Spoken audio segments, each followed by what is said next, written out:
Hi, I'm Nisha DeGaring, host of Good Things Utah, and I've been a longtime supporter of Todd's Belief Cast. I hope you find inspiration in the courageous stories shared by the amazing people Todd features on his show. The guests serve as shoulders for us to stand on, allowing us to see a little further and cultivate belief in oneself. Remember, you have the dignity and power to change. I encourage you to keep striving and believing in yourself. Enjoy today's podcast. I want to take a moment to express my heartfelt gratitude to the incredible sponsors of the BeliefCast podcast. First, Craig from Craig Swap & Associates. If you need an attorney, he's your guy. Trustworthy, compassionate, always there when you need him most. Next, Wasatch Recovery, the greatest university on the planet, transforming lives one day at a time. Sandy from Minky Couture, the creative genius behind the most comfortable blanket you'll ever wrap yourself in.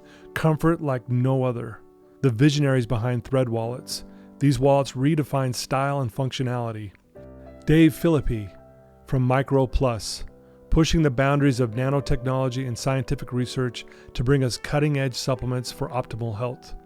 The Ralphs and the Debenhams, creators of Mori Nutrition and Calm. Because if you're struggling with sleep, feeling stressed, or can't focus, Calm is your answer. Special thanks to the award-winning pianist Paul Cardall for his beautiful music that brings inspiration to every episode. And finally, Gab Wireless, letting kids be kids and giving parents the peace of mind they deserve. Right now, Gab is offering $25 off any device to new customers with no contract required. That's $25 off any Gab smartphone or smartwatch. Just go to gab.com/belief. That's where you'll get the best deal. That's gabb.com/belief.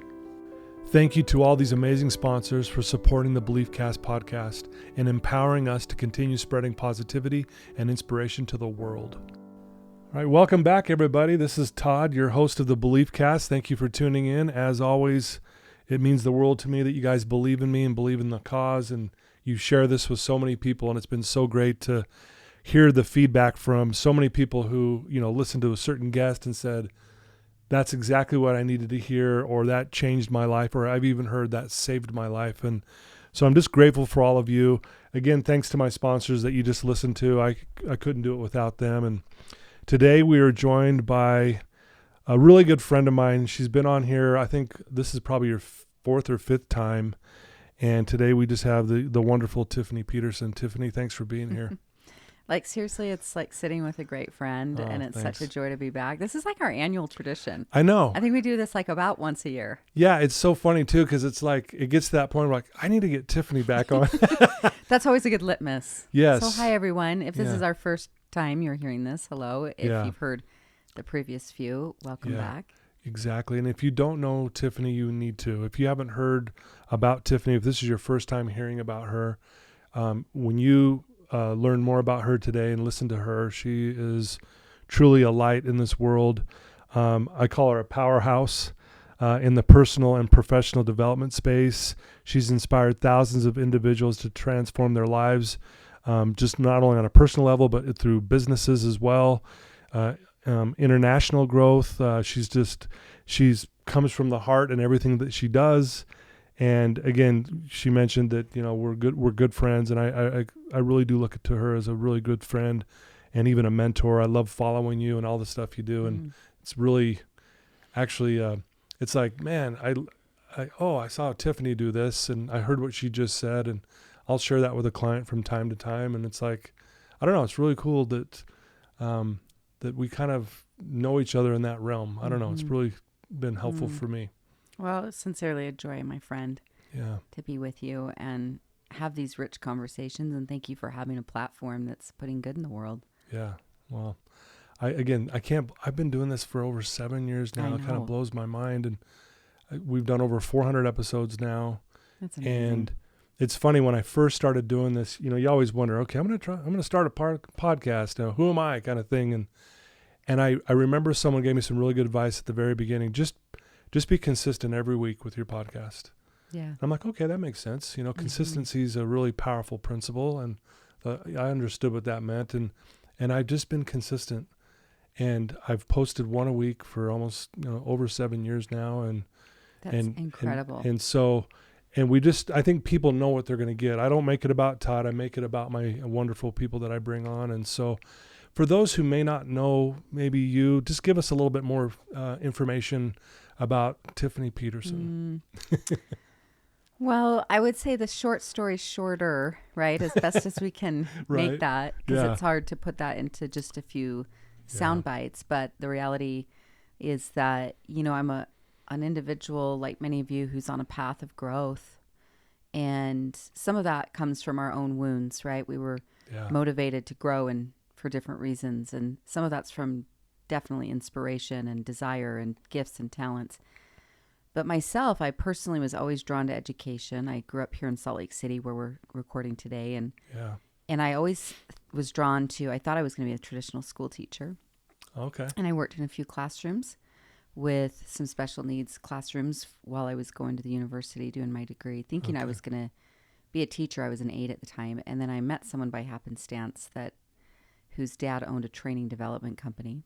And I went to work for them within a few months, changed my major at the U, and wrapped up that schooling experience and was just drawn to and went to work for them. Then I worked for Franklin Covey for a number of years, and I went to work for a good friend, Jack Canfield, who's, become a good friend, Chicken Soup for the Soul, and Robert Jack's Kiyosaki. awesome. Yeah, he's got great work. And I just help some of these authors and teachers and these transformational leaders.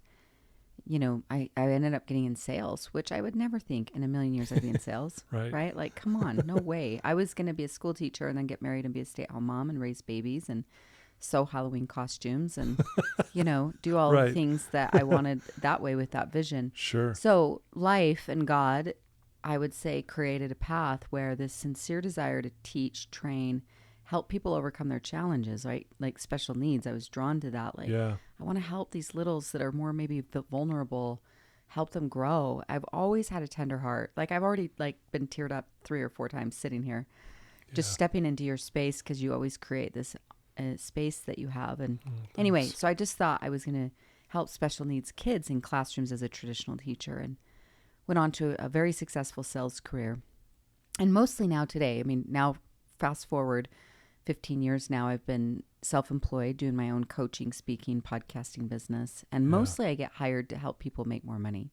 Okay. And I love to help people make money. Right. And we could talk about that too if we want to. Sure. Because that's fun. Right. But a lot of making money is in a skill set, a mindset, and an energy, an embodiment. And they hire me, right? They hire me for an outcome. Yet the journey I often take a person on, a team on, an audience on, has a lot more self-reflection, a lot more introspection, right? And helping, and I'm really passionate about self-esteem, self-love, self-work. The healthier your own sense of self is, the easier it is for you to, quote, sell, right? Because you're coming into that. But whether you're in sales or not, this show will apply to you. We're all in sales. Not everyone realizes that. Like convincing your 3-year-old to go to bed on time is a sales process, Right. Dating and getting engaged and getting your team on board at work and getting elected. Everything at some level, because sales is about communication and is about the ability to help people get their needs met, the ability to ask good questions, the ability to help people feel seen and valued and like they matter to you. So again, when we think of sales in its antique form, we often think, used car salesperson, overbearing, pushy, right. But really people who are great at sales are really great at relationships.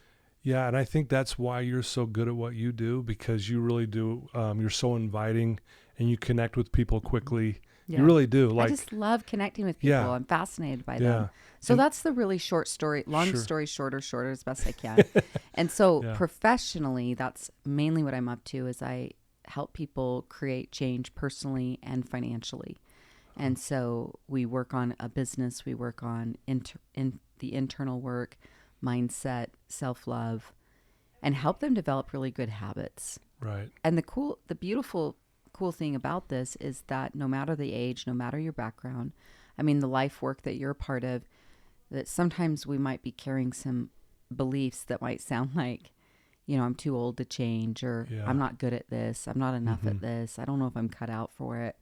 And the reality is as long as you have a brain that's willing to entertain change, openness, we can create new change, and we can create new experiences for ourselves. And so, at some level, Todd, I think the heartbeat's the same. I always wanted to be a teacher. Yeah. I always wanted to help the vulnerable become more confident, stronger, empowered. We use that word a lot now. Yeah. And I'm doing the same thing I was going to do in a traditional classroom, but just with adults and with different, maybe expanded concepts. But it's really, and it's the work I've most needed to do, right? Like they say, there's a statement out there, you teach most what you need to learn. And partly why I'm so passionate about self-care and self-esteem is, that's been a struggle for me at points throughout my life, especially as a youth and teen and so forth. I'm this redhead, which I love being a redhead now. And now I have to pay for it. So, now I got to go to the salon for it. But I was bright redhead, copper red, whole life. Totally just this cutest little thing. But I was so hard on myself. And growing up here in Utah, and I was so judgmental. And I always, I wanted to be taller. I wanted to be this. I wanted to be that. And I wanted to be blonde, blue-eyed. And because when I was growing up, we now live in a culture that celebrates uniqueness. Yes. But when I was growing up, we really worship sameness. Yeah. Right? Yep. And so anyway, not to agree. this isn't my therapy hour, but the point being is I'm really passionate about helping other people come home to themselves. I say that a lot. Come home. You are your home. Come home to yourself. Wow. And to make yourself the safest, most coziest, snuggliest place you could ever be in.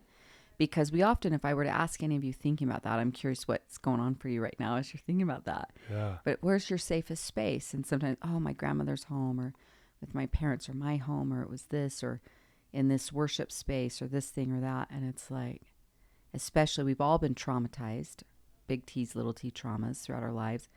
And cultivating safety is one of the most essential things we all need to thrive more in life. Yeah. So come home to you, and it's like I'm home. I've got you, and this is the work I've done and been doing, and still will be doing. And I love to help others on the journey. So I'm both a coach and a mentor, as much as though I'm always a student. Yeah, very well said, and I think it really does paint a picture, an overall picture of what you do and why you do it. You hit me hard when you said, "Come home to you." Yeah, tell me more. Well, when you said, make this the safest place. Mm-hmm.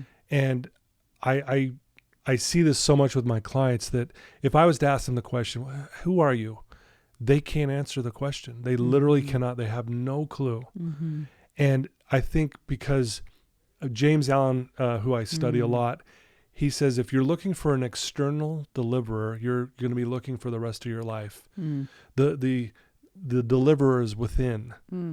Kind of, and that's what hit me when you said that. And it's like, if I can be safest with me, which means I'm comfortable in my own skin, I often help my clients define success. And, you get all kinds of answers. And I try to get them to the place where success is being comfortable in your own skin. Amen. Right? And that's really what you're saying. Want, though? Right. Right? No matter what. Isn't that what you want? Yeah. What I want? Ultimately, when you pull back all these things, because sometimes when people, I've done plenty of goals trainings, probably as you have, or we've attended them, read about them. Yeah. I love it. And this time of year, the time we're recording, we're facing a new year soon, and it's like goals, set goals. I love goals, this, and this. But often most goals that people are after, so again, people hire me and they say, help me grow my business. I want a platform, or I want to double my sales, or these things. Mm-hmm. They're often after a feeling.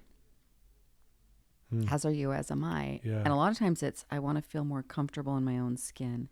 I want to feel more confident. I want to feel accomplished. Yeah. I want to make a bigger impact. I want to take care of my children. Yeah.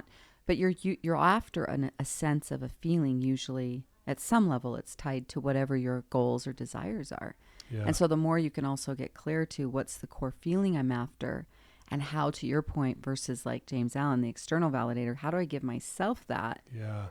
More often, how do I give it to myself, come home to me?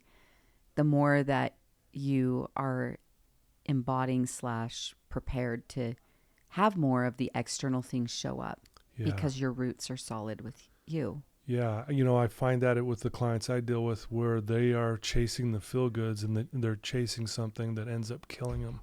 because they're not finding it within themselves, just as you were saying so beautifully. And I see people die externally looking for the quick fix, the quick high, the quick this, the quick that, versus the internal work that you're talking about, where you can get to a place where this is where I'm most comfortable. And is that pretty rare? Like, I mean, you've been doing this a long time, years and years and years. Is that a rare thing that you see when you first start meeting with people, or do you find people are there a lot of times? Because at least with mine, I feel it's pretty rare. No, I mean, I think no. I mean, the quick and short is, I think it's a spectrum. And I think the more that we look at this work as a practice, like a yoga practice or a gym practice, you know, it's not like we work out once and like done. Yeah. I do think we can build muscle, just like the same analogy, where we're maybe stronger in our sense of self. We're stronger against certain temptations or loops where we might have been triggered more easily in the past. Yeah. We become more conscious. We do some healing.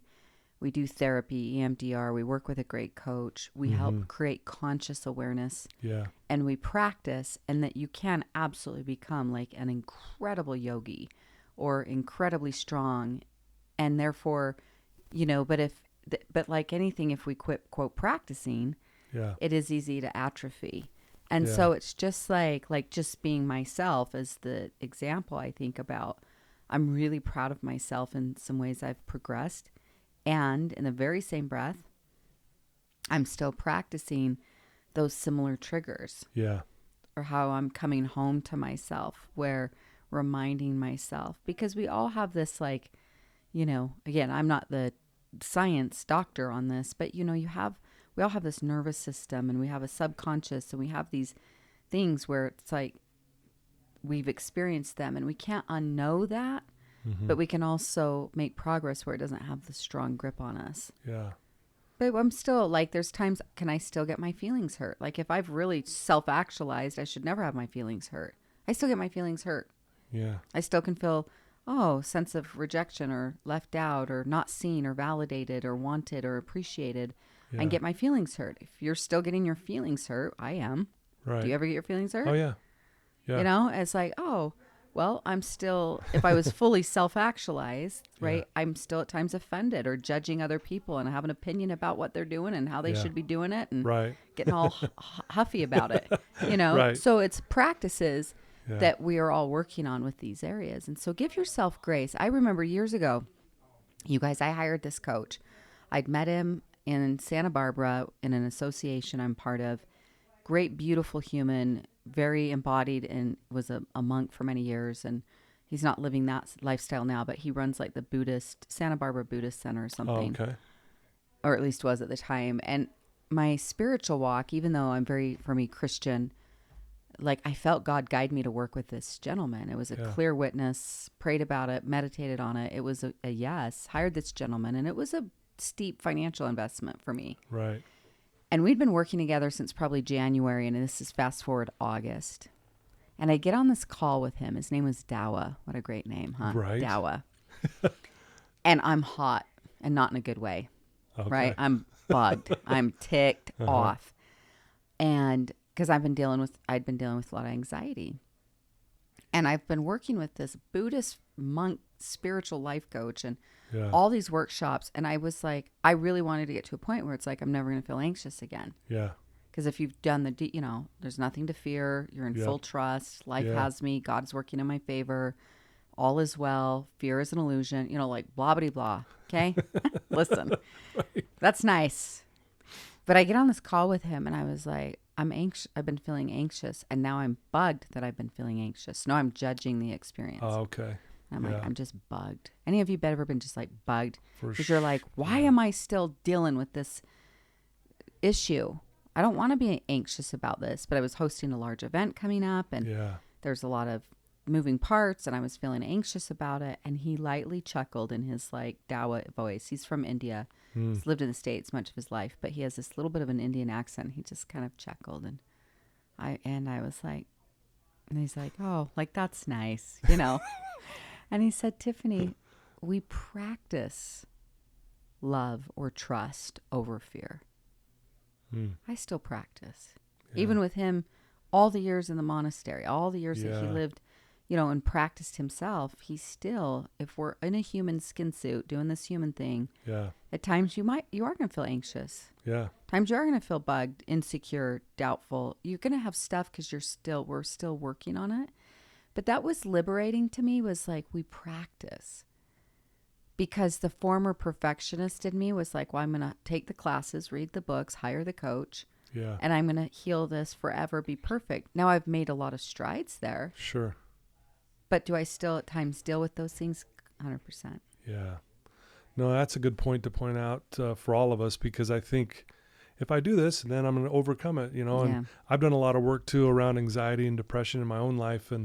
But there's times where I'm still feeling it, still wrestling with it, and I allow it to take over. And then you look back and go, okay, I got to reset, But I think that's where, going back to what you said, did you say coming home to you? Mm-hmm. When I come back to me and come home there, meaning for me, where my head goes is I remind myself of who I really am. Right. And then that helps me kind of center again and go, okay, I can hit the reset button for a minute and start over and practice some more. Yeah. Right? Well, I just think that's a more realistic and peaceful, where it's like, oh, okay, I'm going to practice. Yeah. It's similar, like you've helped a lot of people in your own journey with recovery, right? You don't get to a point you're like, cool. Yeah. Right? Where you definitely can put years behind you. Right. Of like, I'm now in this lifestyle. I've been sober for X amount of years. I've done these things, those things. And maybe you're not going to active AA meetings or support group, but you're probably going to still do some of the same practices that helped you come home to strength. For sure. Because usually a challenge with any addiction, and we all have, some addictions are more socially acceptable than others. Right. Some are more public, some are more private. Yeah. But we all have addictions in some way. And often we're looking for a feeling or to avoid a feeling, right? Mm-hmm. Yeah. And so the more that we make this like, it's okay, you're safe here, I've got you within yourself. Again, as a practice of this work, I think the more safe you'll feel, the more love you can feel, the more opportunity of, choosing from a more intentional, conscious place. Yeah. Okay.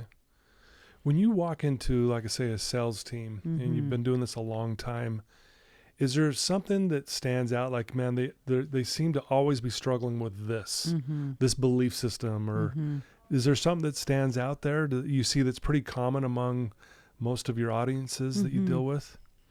Yeah, I think any audience I'm in, and whatever they're selling or whatever they're building or creating, most often, again, the biggest thing we're all up against or we're all working on is our mindset. Right? Is that your mindset is, I've watched this. So rewind the clock when I was working for someone else and still selling for them. So when I was selling for Jack Canfield, for instance, or Robert Kiyosaki's team, I then did so well selling. I was coaching salespeople and some of the sales teams in that company. And they'd be given the same lead flow, right? Leads like inquiries would come in on the website or call-ins or things from the marketing funnels that were out there. And you'd watch one person take the same leads and do well, and you'd watch one take the same leads and not, and they were trained with similar scripting and language. But a lot of that had to do with, sure, some of it, there is luck of the draw. Right. Sure. But it also looking, though, is like where your own mindset is at and your own energy is at, as well as your own capacity to, receive. Yeah. But one of my favorite things is that the concept that everything's energy. And so when people are like dialed and they're feeling good and they're on, you can see it, and it's magnetic. Right. And it's almost like no matter who gets in their path, they don't stand a chance for signing up, Right. because their energy is, wow, I want that magnetism. Yeah. But even the slightest, like, energy's a little off, insecurity, self-doubt. Yeah. So we're kind of back to the similar things, what I call mindset, but it's your energy, it's yourself, how you feel. Also how much your permission of willingness to receive. Money is a fascinating topic. Right. Right? And how much what we make it mean. Yeah. Because we're the humans that decided what money means, right? Like, exactly. If I give you a $10 bill and a $100 bill, they're technically the exact same. Yep. They're paper with ink. Yep.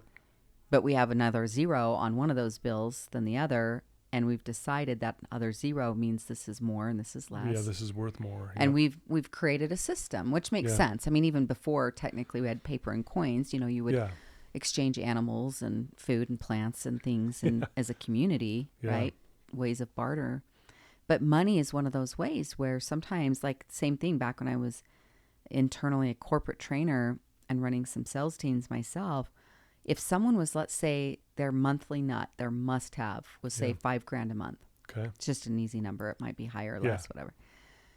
And if they hit their sales goals, we were a straight commission sales environment.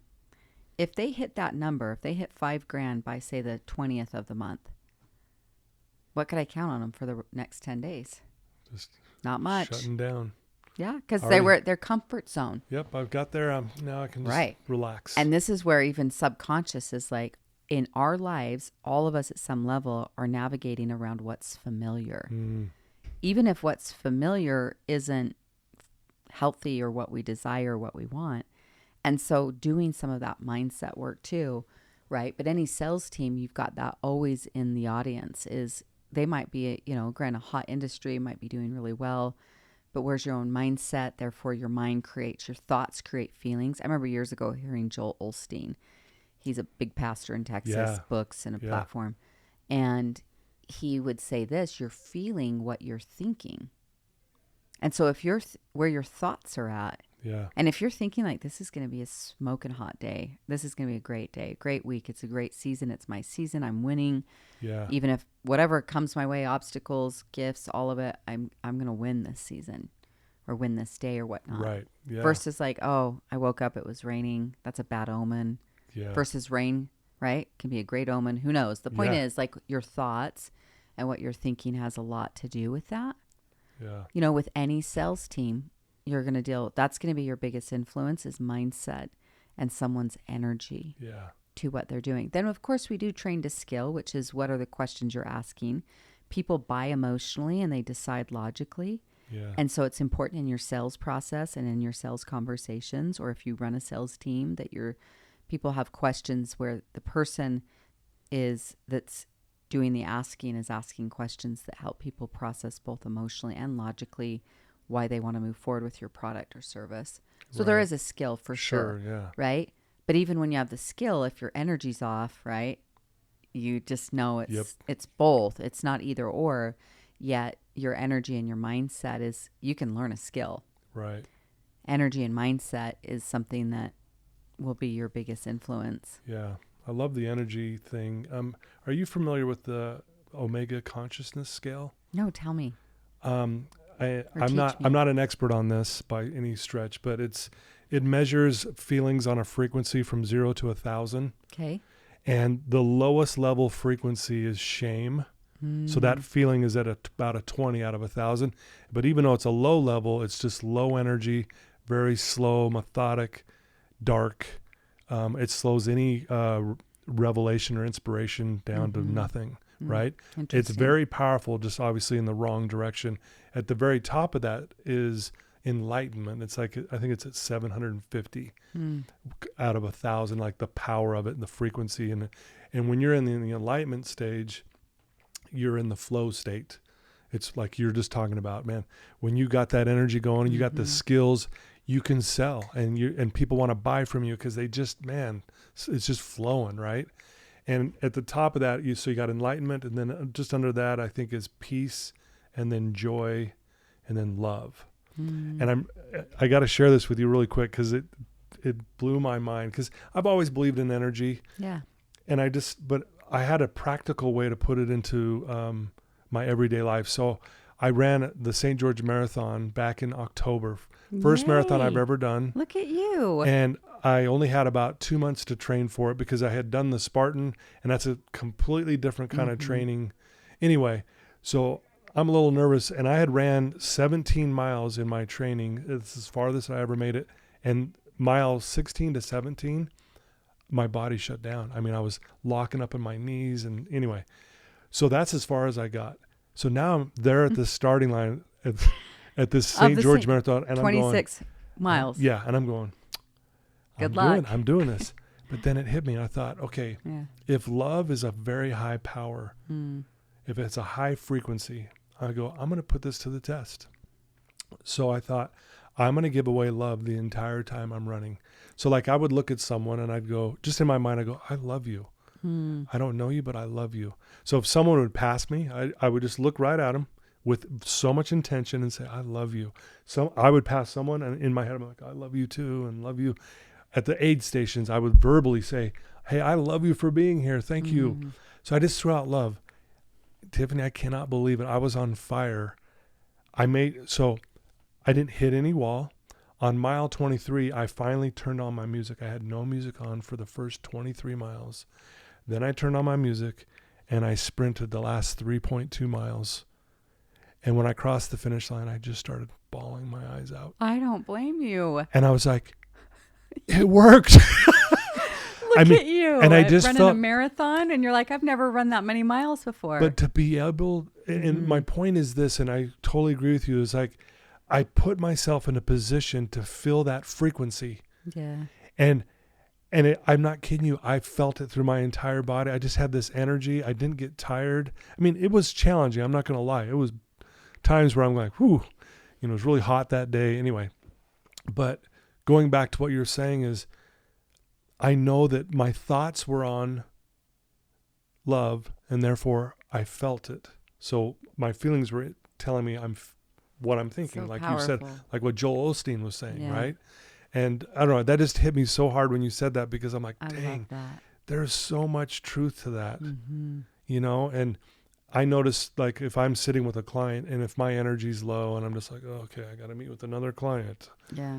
They can feel it. It doesn't go anywhere. We kind of hit this wall. Yeah. But if I can go into it, like you said, like, okay, I'm going to show love to this client and they're going to feel it and I'm going to give it my all. They typically walk out here going, man, I feel like there's hope now. For the first time in my life, I can change, So powerful. And I think all of us, so every one of you listening, the same thing is just, it's like, what are the feelings I want to feel?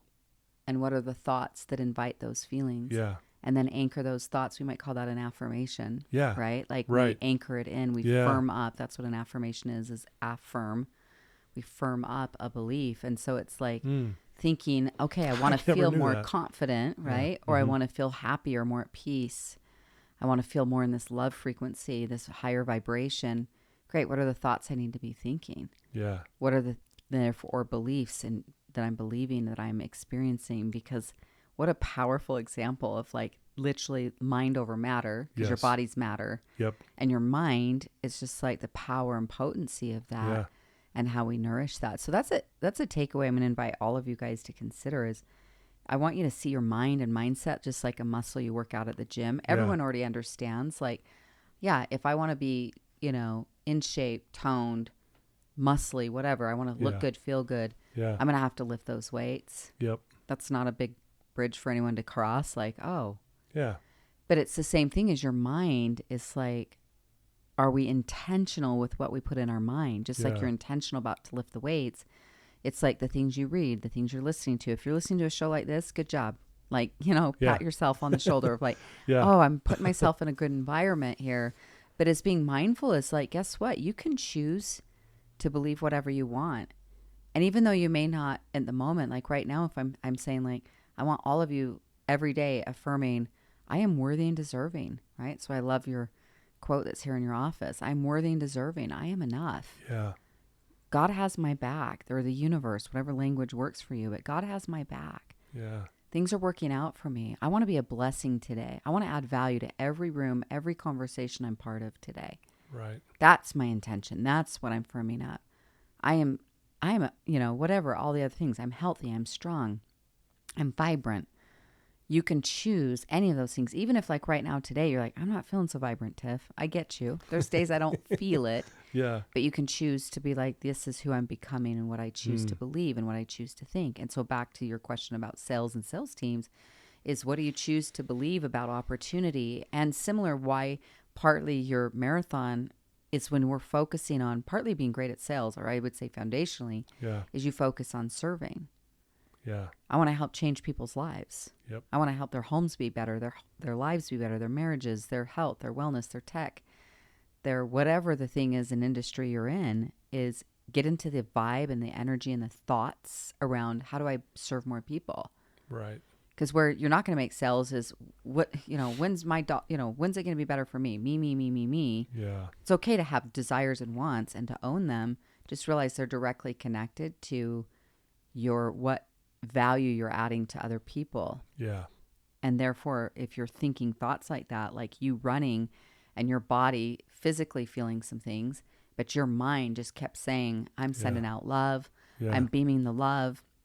I'm being a blessing. Love, love, love. Like you're just raising the whole vibration of that space. Your muscles and cells were like, heck yes, we're doing this. Right. We're in this. We're in. We're loving this. Yeah. So it's just the power of your thoughts, but think of your mind like a muscle that you work out. Yeah. And so be mindful of how you start your day. Be mindful of how you end your day, a morning and evening ritual, routines, right? Some of these are the habits of like, okay, I get what you're saying and I agree with it. How do I help practice this? Do mirror work, your eye to eye in the mirror, and you affirm yourself, write the things. Yeah. Let go of and clean up the negatives out of your life. Yeah. Be mindful what you read and listen to and watch. Yeah. Choose into that. Choose the positive. What are you going to deposit into yourself? Yeah. And so anyway, I just think I love this conversation because no matter the age, no matter the gender, no matter the industry, no matter who you are, what you're about, what you're into, these are universal teachings that apply to anybody. Right. Yeah. You do a lot of speaking, and it's usually really high level, meaning the energy is really high there when you're speaking. I've seen several videos of you, and it's amazing. It really is. Do you ever get nervous? Oh yeah. Before, like, because obviously you don't come across that way, but are you like sometimes in the back going, okay, boy, here we go? Yeah. Listen, I mean, I just had a memory pop up, but that's why we also practice and we have rituals. I do have just like, athletes take the field and they have usually a pregame rituals, right? Where they get anchored, they get dialed in mentally, they're connecting as a team. They're, same thing. It's like what I love in the movie Rudy when they all touch the sign. Oh, yeah. That's a pregame ritual. And Play that like sign. a champion. Yeah. Play like a champion today. Notre Dame. I mean, I started cheering for Notre Dame football because of that movie Rudy. The first time I watched it, I was bald. And I've seen it many times. And now I've met the real Rudy. Oh, really? Many times because right he's on. a dear friend of mine. So wow. Anyway, point being is I absolutely get nervous because again, my body and my mind, our brain is wired regularly this is why we do like my gratitude journal. Yeah. Because your brain is wired to problem solve. Your brain is regularly subconsciously in threat analysis. Like right now, we're just cozy and comfy having this conversation. Right. But if all of a sudden we start smelling smoke, we're not going to talk much more about this. Right. We're like, hey, is our environment, are we okay? Yeah, what's going on? We get a sensor that comes in that gives us feedback that, hey, I don't know if I'm safe. Well, putting yourself out there in front of other people on a stage, my safety bells go off a little bit. Yeah. Just naturally, like, wait, what are you going to do? You go out there and talk in front of these. You don't even know these people. How many people are out there? They might not. And everyone's biggest fear is what will other people think of me? Yeah. And they're not going to like me. They're going to reject me, right? I'm just as human with tender heart and feelings as anyone else. And so I've had to train that. So I have pregame rituals that I center myself, I anchor myself. I have a very specific prayer that I pray before every speaking engagement. And even before we clicked record, we talked about this a little bit. Yeah. Where it's like, use me, God, use me. Help me today to be the vessel. Help me to show up in a way that I can add value, insight, what needs to come through. Yeah. Sure, I'm prepared. I often have a keynote, slide deck, and I've done this content, but it's a spiritual connection for me every time. Right. And so I dial into that. But of course, I still feel the nerves. I remember one time I was in Washington, D.C. I'd flown in the night before from Nashville. This was when I was out traveling and speaking a lot and pre-pandemic, right? So there was a lot more of these events. Yeah. I had spoken Nashville, got off that stage, literally got in a car, got to the airport, got to D.C., checked in, this and that.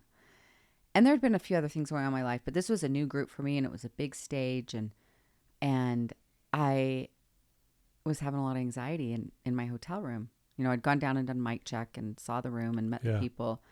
And I think there was just some part of that I was like, oh, I still, again, we had to practice. And I remember being in that hotel room, like full on anxiety, not just a little nervous butterflies, like really anxiety attack. Yeah. And like, I do not want to do this, like crying, my tummy's in knots. I don't want to do this. And I just had to self-talk myself through it. And I was like, listen, honey, you're going to be okay. You're going to be all right. We're going to put on your dress. We're going to go down there. It's going to be okay.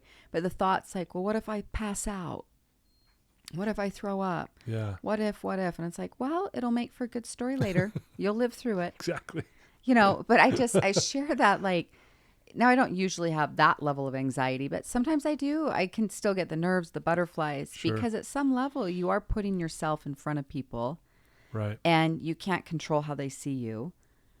So you do, but get anchored in purpose, right? When you're like, I'm going to show up and add value. And here we are. Yeah. And we'll see, and of course there's been certain engagements where I've just like, wow, I knocked that out of the park, and you can feel it. There's an energy. The whole room is on fire, and it's like, dang, yes, that was so fun.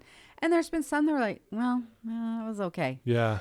But we keep working and practicing, we're back to practice again. Yeah. But I do think that, especially if there's something you're about to do that really matters to you, a conversation, a presentation, an interview, a date, like getting on a stage or doing something, if there's any environment that makes you either nervous or it matters a lot to you, is create pregame rituals, things that anchor and ground you back to purpose. Like, why am I going to do this? What's my intention, the way that I want to show up here?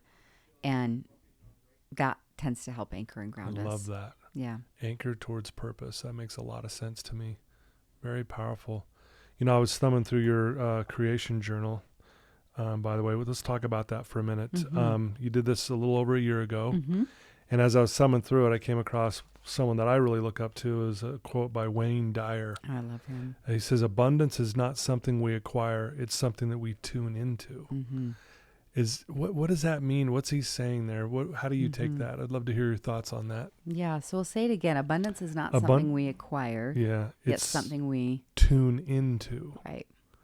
I thought that's interesting. So like when you were running that marathon, you tuned into the frequency of love and possibility, and there's a power that comes from that. Yeah. Okay. And so similar is like, we often think I need to go get something, right? I need to go get abundance, money. Again, abundance can also be a feeling. What helps you feel more abundant? So when I give this lesson, when I teach this lesson, I'll invite people to make this abundance list. What helps you feel abundant? Well, like right now for me, what I'm calling winter wealth, because we're in winter, what helps me feel really wealthy or abundant is cuddle up with a good book, cozy blanket, hot cup of tea, and I'm reading a book, but I'm snuggled in, or watching a good movie. Yeah. Oh, that feels like abundance. Sure. Has nothing to do with the dollar amount, but it's a form of wealth.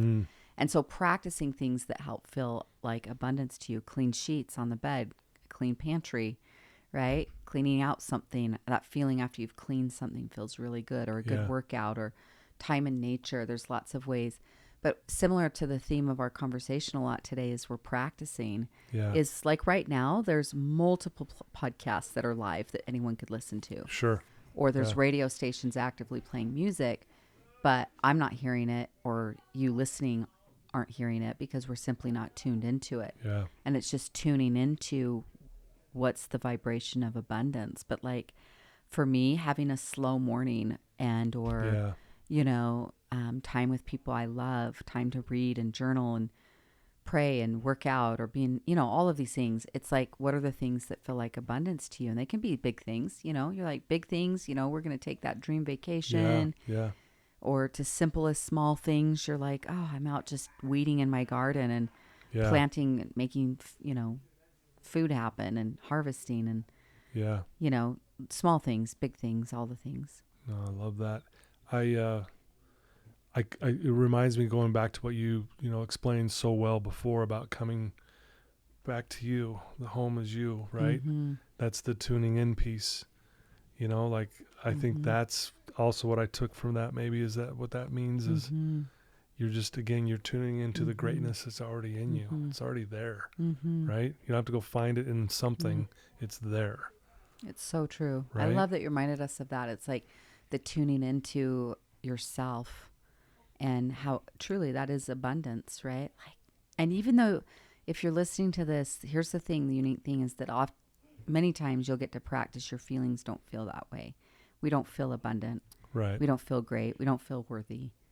But we practice coming home to that and tuning into it and acknowledging like you're alive right now, you know, and you have gifts and you have purpose on your life. You are absolutely needed, right? Every one of you listening, you are absolutely needed.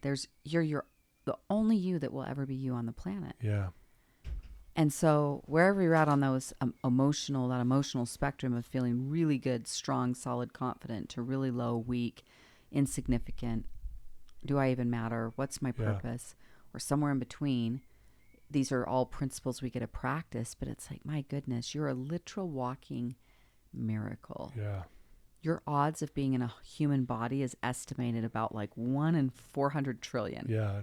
So the fact you and I are both here in this moment, we get the opportunity to cross paths. What a miracle this is. We're even meeting. Right. Like right? The odds of that. Like that you're a miracle, I'm a miracle, every one of you listening is a miracle. And the fact that it's like, oh my gosh, there's purpose on your life. Yeah.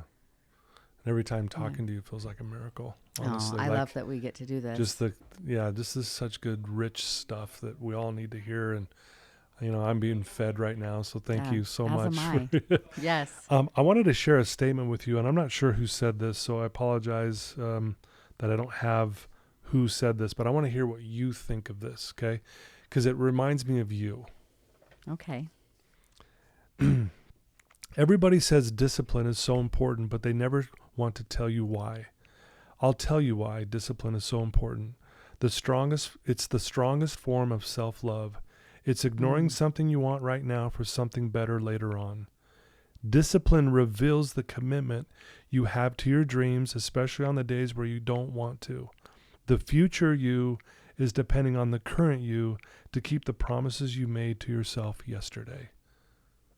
I don't know who that. You don't know who that is. I don't know who said it. I don't either. I wish I did because it's so beautiful. So good. And here's the thing, like the line in there that just like rings the bell for me is discipline is the highest or strongest form of self-love. Mm-hmm.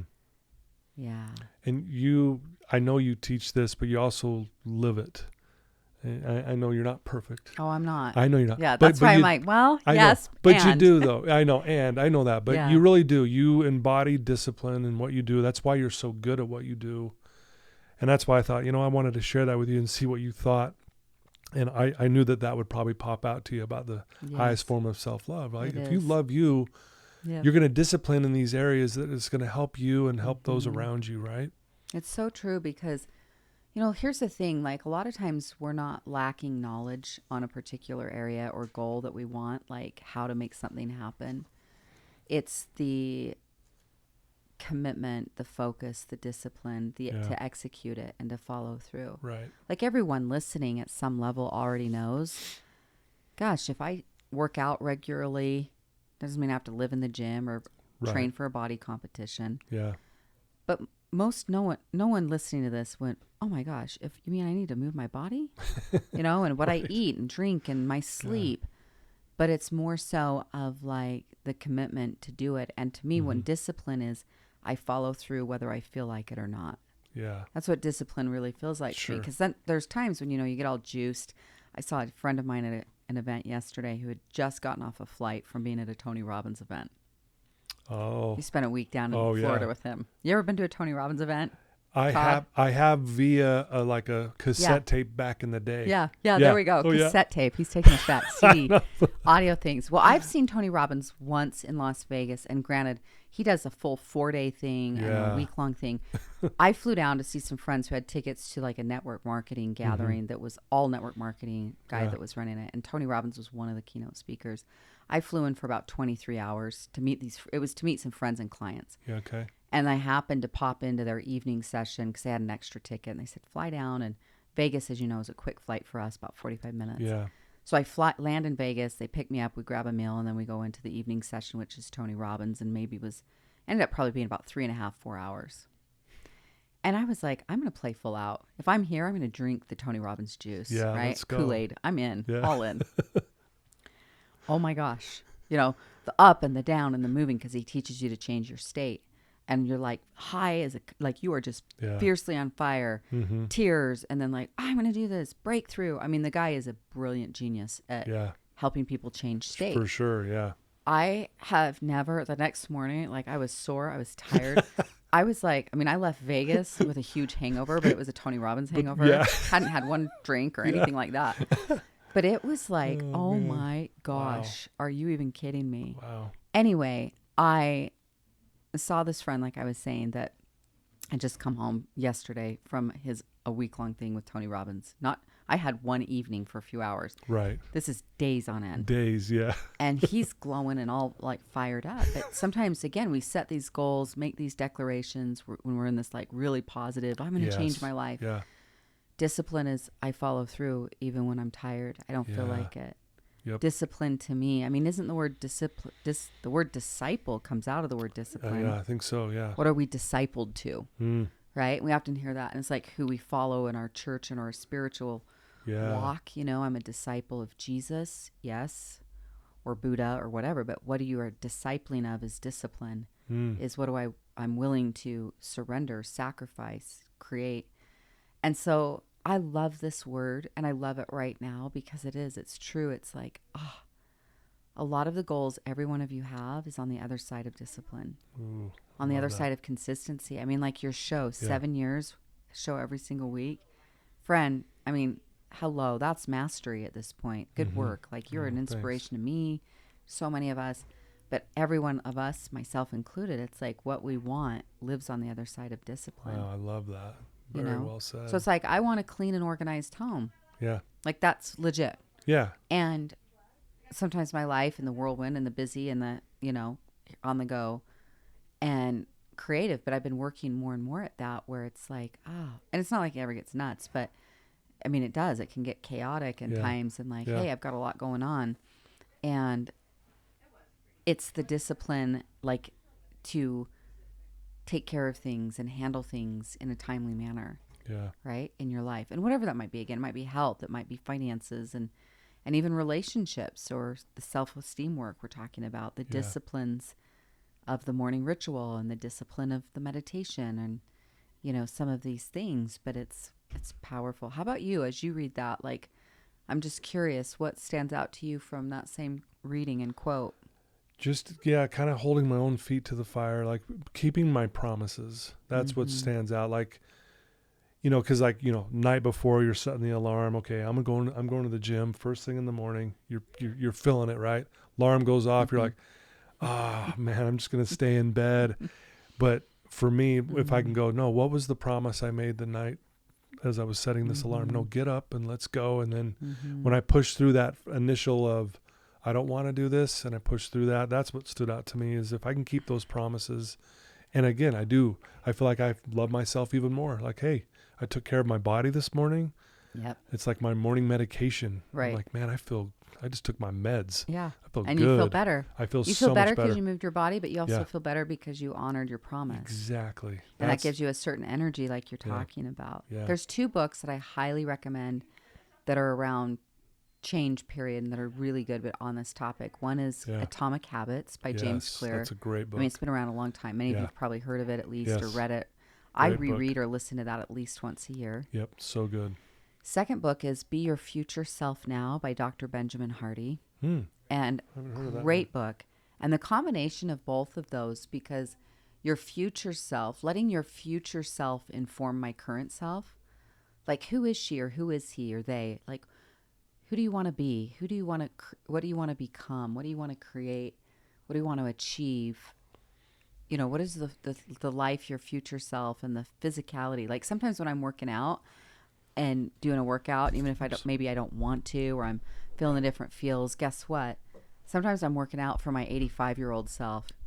I'm putting in the time now for decades from now. For sure. Where it's like, hey, when I'm 80, I want to be bopping around and whether it's playing pickleball or whatever, and I want to have energy and vibrancy.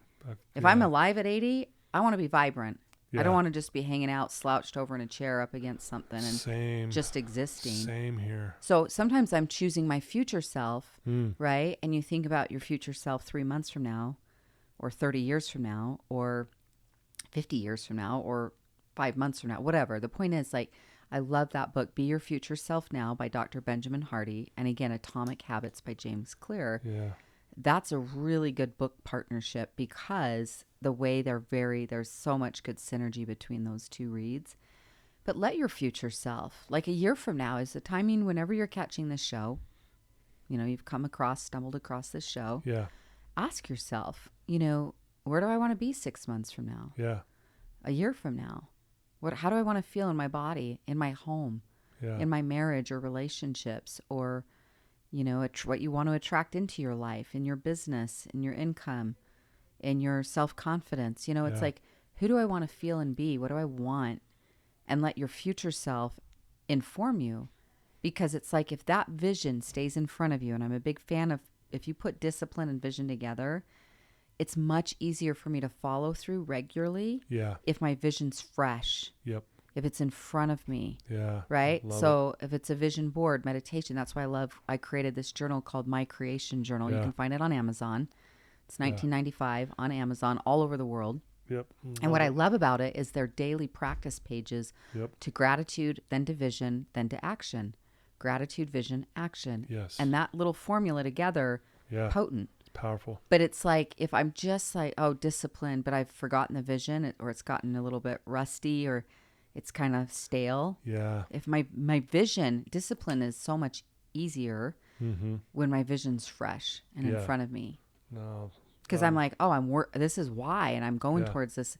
And even if you bring your vision into the day that you're in, like when you first wake up, visualize how you feel after that workout and see your day going well, and your sales appointments and your interactions with your kids or grandkids and life things. And you're like, yep, I see how I want to feel today. I'm going to go fill my cup. And like you said, get on that walk, or go to yoga, or go do a workout, or drop into my meditation, the things that help get you where you want to be. Yep. Much easier to follow through when the vision's fresh. Yeah, I love that. And I'll put the link to this awesome journal here for so people can go right to it. Well, like you and I said, we've said many times today, it's about practicing. It is. So it's a journal and you can daily. So is it a gratitude journal? Yes. And vision and action. And so it's like you get into gratitude, because gratitude's a great primer for manifestation. You start getting into, I'm so grateful I woke up in a warm bed today, for my warm cup of tea or coffee, or clean water. I'm grateful for my sweetheart, or for my faith, or I'm grateful for the bed that I just slept in, whatever. Yeah. You get into gratitude is a great primer to then, what am I visualizing? What am I creating? Or we sometimes say manifesting, but what am I creating today, or in this season? What do I want to see happen? Yeah. And then we move into, what's one action I can take in that direction? And I'm going to project here. I'm projecting on everyone listening right now, but we hear gratitude so much. Yeah. I think sometimes, that sounds, I get it. Yeah, it sounds great. And then we do nothing with it, right? Yeah. And I do this all the time. So I'm in there too, guys. Yeah, we're all working it out. But let's put it to the test. Let's really truly do it. Like you said, let's practice it. Because then when you practice, then you know. And then when you know, we tend to do better in life, right? Because we're doing it.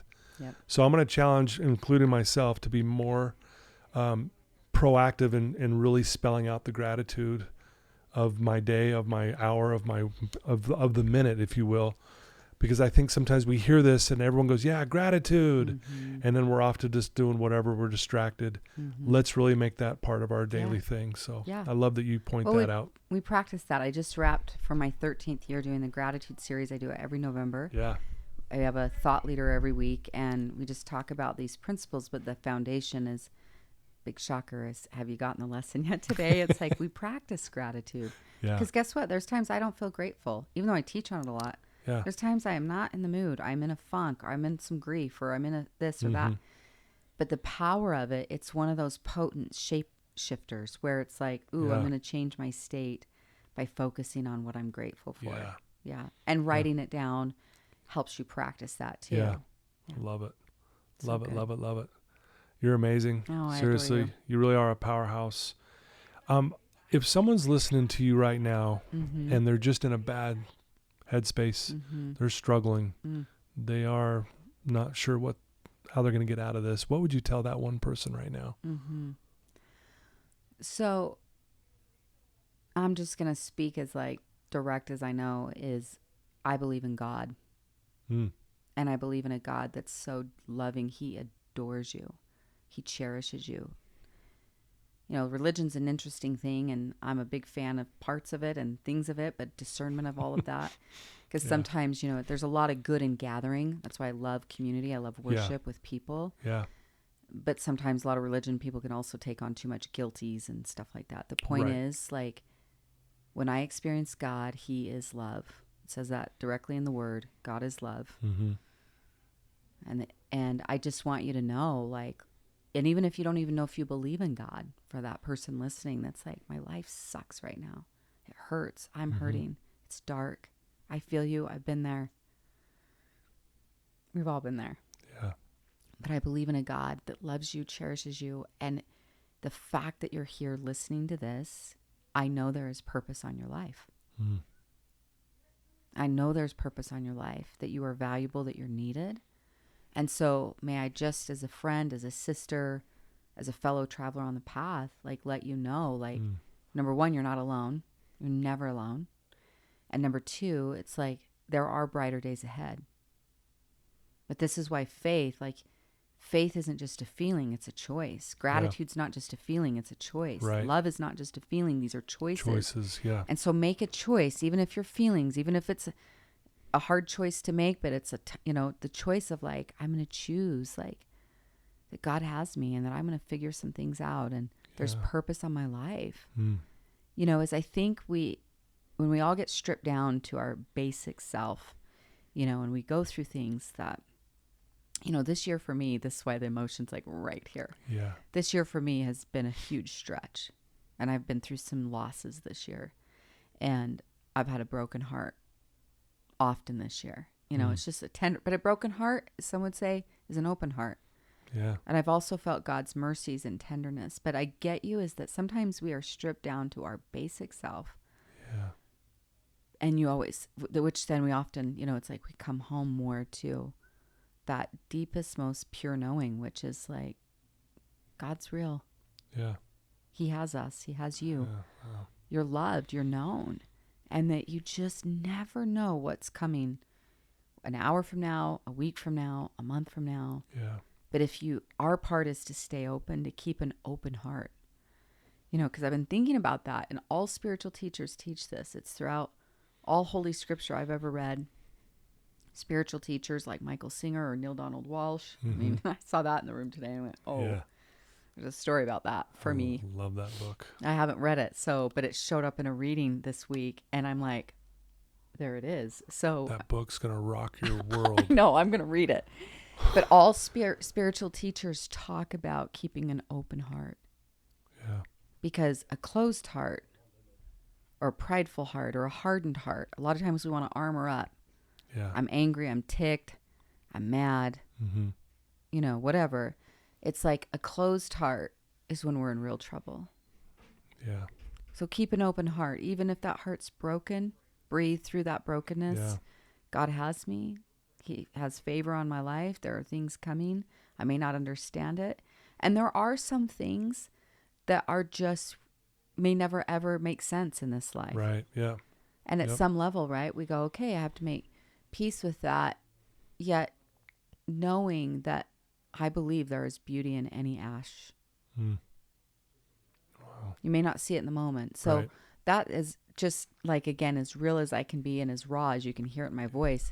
Yes. This isn't something I normally get on a stage and talk about. So it's just coming raw, straight, is hold on, keep believing. God has you. You're cherished and adored. There's purpose on your life. Yeah. And that do the best you can to keep an open heart. Yeah. Right? Yep. Because then it's like, okay, let's see how things go. But if you close down, close off, armor up, totally shelter in, it's hard for you to see any kind of that. I'm not saying God won't still be working on you, because he will, but it's harder to see the light or the miracles or the tender mercies when we close off like that. That's beautiful. Yeah. Thanks. I knew you were going to I'm going to probably cry today more than once. I know I'm going to be in my feels, but that's also why I say yes to you, is because I appreciate people who are in the real, because none of us need more pretend, perfected, polished. We just need real with each other. Right. For sure. And we all have highs, we all have lows. But what's universal, I remember years ago reading or listening to this, that there's 3 constants in life: change, choice, and principles. Change is always going to happen. And some changes we welcome because we're pursuing them. We call those goals. Some changes come out of the blue. We did not ask for that. Right. We did not want that. But change is a constant. So is choice. You always have choice. Yep. And there's always principles. So when we talk about mindset, when we talk about self-love, when we talk about gratitude, these are principles that are universal that can be your North Star. That you're like, I'm going to keep working towards service and love and being of value. I'm going to keep working towards cultivating gratitude or forgiveness. I'm going to keep cultivating healthier habits, physically, mentally, emotionally, spiritually. I'm going to keep cultivating service and kindness. I can't control other people and I can't control the world, but I can control me and my choices in terms of how I'm going to choose to show up and respond. Ooh, that's powerful. Change, choice, principles, 3 constants in life. Remember that, folks. That's powerful. It's good stuff. Wow. Thank you so much.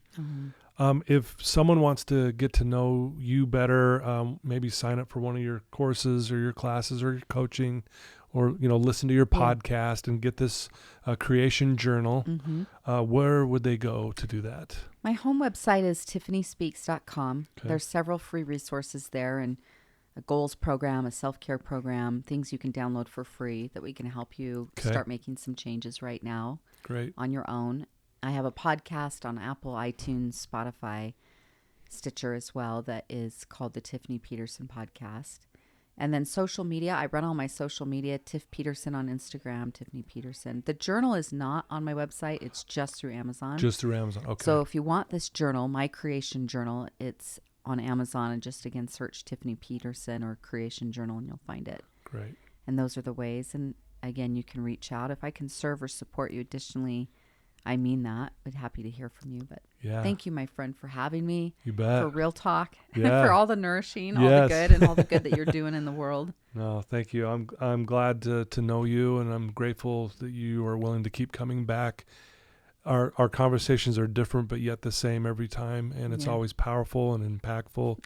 And we always cry. I know we always tear up and cry, and because there's just a good feel here. And so thank you for being you, and for fighting through these tough times this last year, and just know that I know God has your back, but I have your back as well. And if you need anything, you let me know. And thank you.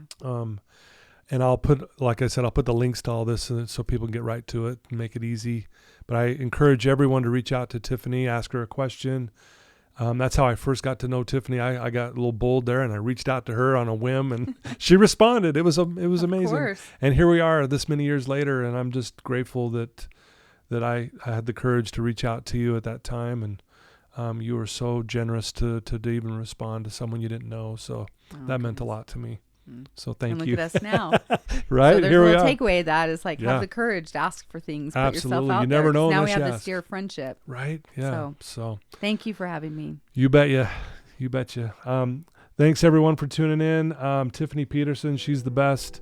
And so are you guys. Thank you for tuning in once, not just once, but all the time. And please share this with your loved ones, your family and friends, because they will just really walk away from this episode feeling uplifted and better about themselves and better about the world. And again, thanks to my sponsors. You guys are the best. Love you. And until next time, take care, everyone.